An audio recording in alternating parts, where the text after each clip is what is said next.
ప్రజాస్వామ్య పద్ధతిలో ఎన్నికలు జరిగే విధంగా అన్ని ఏర్పాట్లు చేస్తున్నామని మెదక్ ఆర్‌డీఓ రమాదేవి తెలిపారు. మెదక్ జిల్లా రామాయంపేట మండల కేంద్రంలో ఎంపీడీఓ కార్యకర్తగా వ్యక్తులు స్థానిక సంస్థల ఎన్నికల నామినేషన్ ప్రక్రియను ఆమె క్షేత్రస్థాయిలో పరిశీలించారు.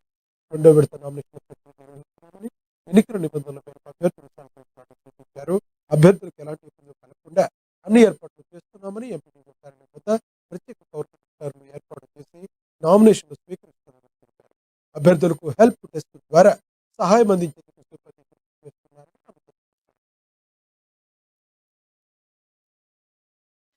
ఉన్నాము.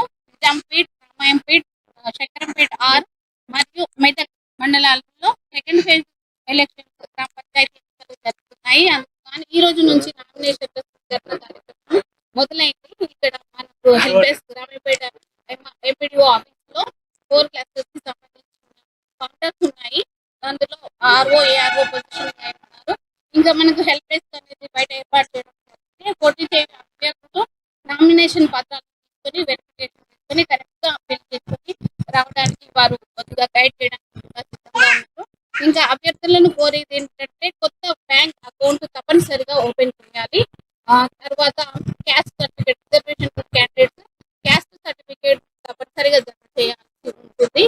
తర్వాత నోటీస్, ప్రపోజల్స్ ఇవన్నీ కూడా ఎన్నికల నిబంధన ప్రకారంగా వారు అభ్యర్థులు సంయుక్త పరివారంతో అన్ని వివరాలతో వస్తే నామినేషన్ స్వీకరించడం చాలా ఈజీగా అవుతుంది. కాబట్టి మీకు ఎటువంటి సలహాలు, సూచనలు కావాలన్నా హెల్ప్ డెస్క్ లో తీసుకోవచ్చు. ఇంకా ముఖ్యమైన నిబంధనలు అంటే మాత్రం అకౌంట్ కంపల్సరీగా ఓపెన్ చేయాలి. ఇంకా రిజర్వేషన్ క్యాండిడేట్స్ క్యాస్ట్ సర్టిఫికేట్ ని తప్పనిసరిగా జత చేయవలసి